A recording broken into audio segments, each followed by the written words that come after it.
ഇന്ന് നമ്മോടൊപ്പമുള്ളത് mental health centre തിരുവനന്തപുരത്തെ clinical സൈക്കോളജിസ്റ്റായ doctor K ഗിരീഷാണ്. നമസ്കാരം ഡോക്ടർ. ഡോക്ടർ, നമ്മളിപ്പോൾ കൂടുതൽ കുട്ടികളിൽ സ്വവർഗ ലൈംഗികത കണ്ടുവരുന്നുണ്ട്. അത് ഏത് പ്രായത്തിലും ആകാം, അല്ലെങ്കിൽ പ്രകൃതി അതിനെ നിഷേധിക്കുന്നില്ല എന്നൊക്കെയുള്ള ചർച്ചകളും വിഷയങ്ങളൊക്കെ നടന്നുകൊണ്ടിരിക്കുകയാണ്. ഇപ്പോൾ എന്താണ് അതിനെക്കുറിച്ച്? സ്വവർഗ ലൈംഗികത നിയമപരമായി അംഗീകരിക്കേണ്ടതുണ്ടോ വേണ്ടയോ? ഇപ്പം നമ്മുടെ ഇവിടുത്തെ ആക്ട് തന്നെ മാറ്റേണ്ടതുണ്ടോ ഇല്ലയോ?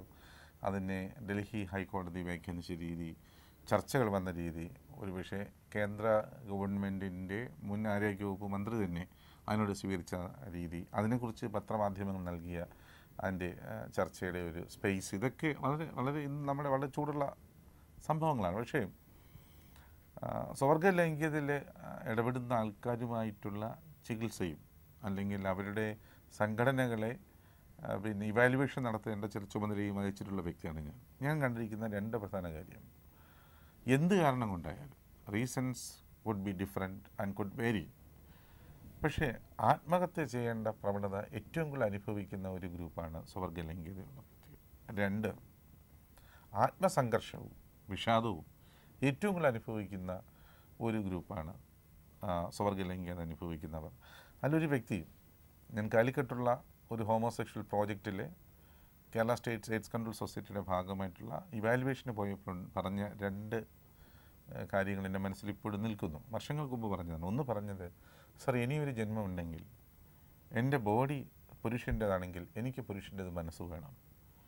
ഒരു പുരുഷൻ്റെ ബോഡിയും സ്ത്രീൻ്റെ മനസ്സുമായി ജനിച്ച് ഞാൻ അനുഭവിക്കുന്ന വേദന ഒരിക്കലും വാക്കുകളിൽ ഒതുക്കാൻ പറ്റുന്നത്, വിവരിക്കാൻ പറ്റുന്നത് എന്ന് പറഞ്ഞ ആ യുവാവിൻ്റെ മുഖം ഇപ്പോഴും എൻ്റെ മനസ്സിൽ തെളിഞ്ഞു വരും. മറ്റൊരു പോയിൻ്റ്, വേറൊരു വ്യക്തി പറഞ്ഞതാണ്, സർ, ഞാൻ ഒത്തിരി ആൾക്കാരുമായി സ്വവർഗ ലൈംഗികത ഉണ്ടാക്കുന്നുണ്ട്, പക്ഷേങ്കിലും ഞാൻ സ്നേഹിക്കുന്നൊരു ചേട്ടനുണ്ട്. ആ ചേട്ടന് വേണ്ടി കാത്തിരിക്കുന്നു. ആ ചേട്ടൻ്റെ വസ്ത്രങ്ങൾ കഴുകി കൊടുത്തും അദ്ദേഹത്തിന് ഊണുണ്ടാക്കി കൊടുത്തും അദ്ദേഹത്തിൻ്റെ ബീജത്തിൽ നിന്നും ഒരു കുഞ്ഞിനെ ഗർഭം ധരിച്ചിട്ട് പ്രസവിച്ച് വളർത്തുവാൻ സാധിച്ചു കഴിഞ്ഞാൽ എൻ്റെ ജീവിതം ധന്യമായി. ഈ രണ്ട് സെൻറ്റൻസുകളും ഈ രണ്ട് ആശയങ്ങൾ നമ്മോട് പറയുന്നത് ഹൗ മച്ച് കോൺഫ്ലിക്റ്റ്, എത്രത്തോളം സംഘർഷങ്ങൾ ഇവർക്ക് അനുഭവിക്കേണ്ടി വരുന്നു എന്നുള്ളതാണ്. സ്വവർഗ ലൈംഗികത ആൺകുട്ടികളിലും പെൺകുട്ടികളിലും സ്ത്രീകളിലും പുരുഷന്മാരിലും കാണുന്നു. സ്ത്രീകളിൽ സ്വവർഗ ലൈംഗികത ഉള്ളപ്പോൾ നമ്മൾ ലെസ്ബിയനിസം എന്ന് വിളിക്കുന്നു, പുരുഷന്മാരിലുള്ളപ്പോൾ ഗേ എന്ന് വിളിക്കുന്നു. രണ്ട് നിലയ്ക്കുള്ള സ്വവർഗ ലൈംഗികത കാണാൻ പറ്റും. Homosexuality ego syntonia, homosexuality ego dystonia. ഒരു സ്വവർഗ ലൈംഗികമായ പ്രവൃത്തിയിലോ ചിന്തയിലോ ഏർപ്പെട്ട ശേഷം അതിനെ സ്വീകാര്യമായി തോന്നുന്ന ലൈംഗികതയുണ്ട്.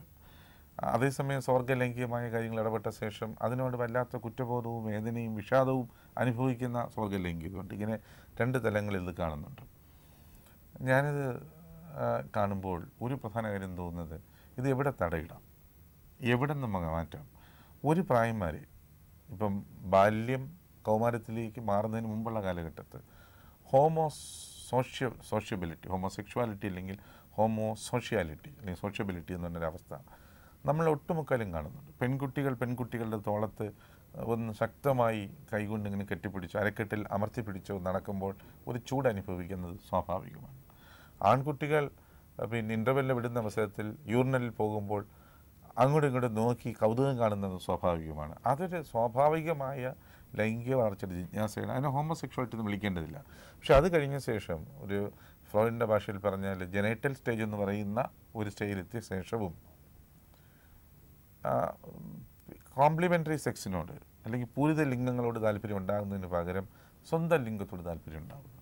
അങ്ങനെ താല്പര്യം ഉണ്ടാകുന്നതിന് പിന്നിൽ രണ്ട് കാരണങ്ങളുണ്ട്. ഒന്ന്, ജന്മന ഉണ്ടാകുന്ന ചില കാരണങ്ങൾ. ഫോർ എക്സാമ്പിൾ, ജീവശാസ്ത്രപരമായി തന്നെ ഒരു ഭ്രൂണം വളർന്നു വലുതാകുമ്പോൾ ലിവനൈസേഷൻ, HN ആൻറ്റിജൻ്റെ ലിവനൈസേഷൻ എന്ന് പറയുന്ന ഒരു പ്രോസസ്സിനകത്ത് ഉണ്ടാകുന്ന ചില തെറ്റുകൾ, ചില വ്യാകരണ പിശകുകൾ ഇതിലേക്ക് നയിക്കും. അത് ജന്മന ഉണ്ടാകുന്ന ഹോമോസെക്ഷുവാലിറ്റി ആവാം. നമ്മളതിനെ ഹോമോസെക്ഷുവാലിറ്റി ഈഗോ സിൻറ്റോണിയ എന്ന് വിളിക്കും, പ്രൈമറി ഹോമോസെക്ഷുവാലിറ്റി. പക്ഷെ നമ്മുടെ സമൂഹത്തിൽ കാണുന്ന ഭൂരിപക്ഷം സ്വവർഗ ലൈംഗികത അത്തരത്തിലുള്ളതല്ല. ഫോർ എക്സാമ്പിൾ, ഇപ്പോൾ കൂട്ടുകിടക്കാൻ പോവുക, അല്ലെങ്കിൽ ഒരാൺകുട്ടി ബൈക്കിൽ പോകുന്ന മറ്റൊരാളായിട്ട് അമർന്ന് ചേർന്ന് നിന്ന് പോവുക, അങ്ങനെ ഉണ്ടാകുന്ന പ്രശ്നങ്ങൾ. ഇതിൽ ഏറ്റവും കൂടുതൽ ഞാൻ കണ്ടുവരുന്ന സംഭവം, ആൺകുട്ടികളെ നൃത്തം പഠിപ്പിക്കാൻ വിടുന്നത്, ക്ലാസിക്കൽ ഡാൻസ്.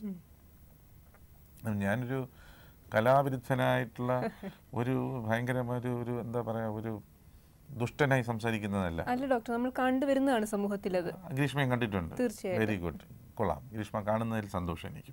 അപ്പോൾ പലപ്പോഴും സ്കൂൾ യുവജനോത്സവങ്ങളിൽ ഗ്രീഷ്മ ശ്രദ്ധിച്ചറിയാൻ പറ്റും. യുവജനോത്സവ വേദികളുടെ പിന്നിൽ ഈ നൃത്ത അധ്യാപകന്മാർ, മാസ്റ്റർമാർ ഇങ്ങനെ രസമുള്ള മുടിയിങ്ങനെ വളർത്തി നല്ല രസമായിട്ട് കാണുന്നുണ്ടല്ലോ. ഇവർ നിൽക്കുന്ന അവസരത്തിൽ അവരുടെ ഫ്രണ്ടിൽ നിൽക്കുന്ന പുരുഷന്മാരോ ആൺകുട്ടികളോ യുവാക്കളുടെ പോക്കറ്റ് ബില്ലിയാർഡ്സ് കളിക്കുന്നത് കാണാൻ പറ്റും.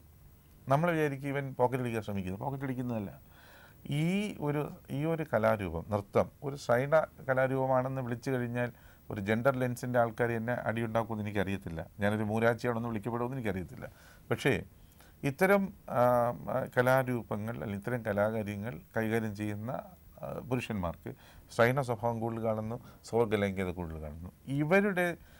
ഇവരുടെ പിന്നെ അധ്യാപക നേതൃത്വത്തിൽ ശിഷ്യത്വം സ്വീകരിക്കപ്പെടുന്ന ഒരുപാട് കുട്ടികളിൽ ഇത്തരം സ്വഭാവങ്ങൾ ഇവരുടെ സ്വാധീന ഫലമായി, ഇവരുടെ ലൈംഗികത ആസ്വദിക്കുന്നതിൻ്റെ ഫലമായി നൽകപ്പെടുകയും അവരും അത്തരം സ്വർഗ്ഗ ലൈംഗികതയിലേക്ക് എത്തുകയും ചെയ്യുന്ന ഒത്തിരി കേസുകൾ, ഒത്തിരി സംഭവങ്ങൾ ഞാൻ കാണുന്നുണ്ട്. എൻ്റെ അടുത്ത് നിങ്ങളൊരു കാര്യം ചോദിച്ചു കഴിഞ്ഞാൽ ഞാൻ തീർച്ചയായിട്ടും പറയും, ആൺകുട്ടികളെ ഒരു ശ്രദ്ധയില്ലാതെ ഇത്തരം ക്ലാസിക്കൽ ഡാൻസ് പഠിപ്പിക്കുവാൻ നൃത്ത അധ്യാപകന്മാരോട് വിടുന്നത് അപകടകരമാണ്. ഞാൻ പറയുന്നില്ല നൃത്തം പഠിപ്പിക്കരുതെന്ന്, പ്രത്യേകം ശ്രദ്ധയില്ലാതെ ഗൗരവമായി ചിന്തിക്കാതെ വിടുന്നത് തീർച്ചയായിട്ടും റിസ്ക് അതിനകത്ത് ഒളിഞ്ഞിരിക്കുന്നു എന്നുള്ള കാര്യത്തിൽ സംശയമില്ല. ഞാനിത് എല്ലാവരെയും ഒറ്റ ബ്രാക്കറ്റിനകത്ത് ഉൾപ്പെടുത്തുന്നതല്ല. എല്ലാ നൃത്ത അധ്യാപകന്മാരും ഹോമോസെക്ഷൽസ് ആണ് എന്നൊരാൾ ചാനലിൽ പറഞ്ഞു എന്നല്ല ഒരിക്കലും ഞാൻ പറയുന്നില്ല, അങ്ങനെയല്ല. But there are chances are more so. ഒരുപാട് സാധ്യതയുണ്ട്. അത്തരം സാധ്യതകൾ ഞാൻ എക്സാമ്പിൾ പറയുകയായിരുന്നു. അത്തരം സാധ്യതകൾ കഴിയുന്നത് നമ്മൾ കുറയ്ക്കുക, റിസ്ക് കുറയ്ക്കുക, സ്വാഭാവികമായിട്ടും സ്വർഗ്ഗ ലൈംഗികയിലേക്ക് എത്തേണ്ട സാധ്യത കുറയ്ക്കുവാൻ പറ്റും. പിന്നെ തീവ്രമായ സ്വർഗ്ഗ ലൈംഗികയിൽ എത്തിക്കഴിഞ്ഞാൽ തന്നെയും അവരെ മനഃശാസ്ത്രപരമായ ചികിത്സയിലൂടെ, ബിഹേവിയർ തെറാപ്പിയിലൂടെ ആ സ്വർഗ്ഗ ലൈംഗികത രക്ഷപ്പെടുത്തുവാൻ സാധിക്കും. ആ നിലയ്ക്ക് ചികിത്സ എടുത്ത് രക്ഷപ്പെട്ടു പോയിട്ടുള്ള ഒരുപാട് പേരുടെ മുഖം എൻ്റെ മനസ്സിൽ നിൽക്കുന്നു ഇപ്പോഴും.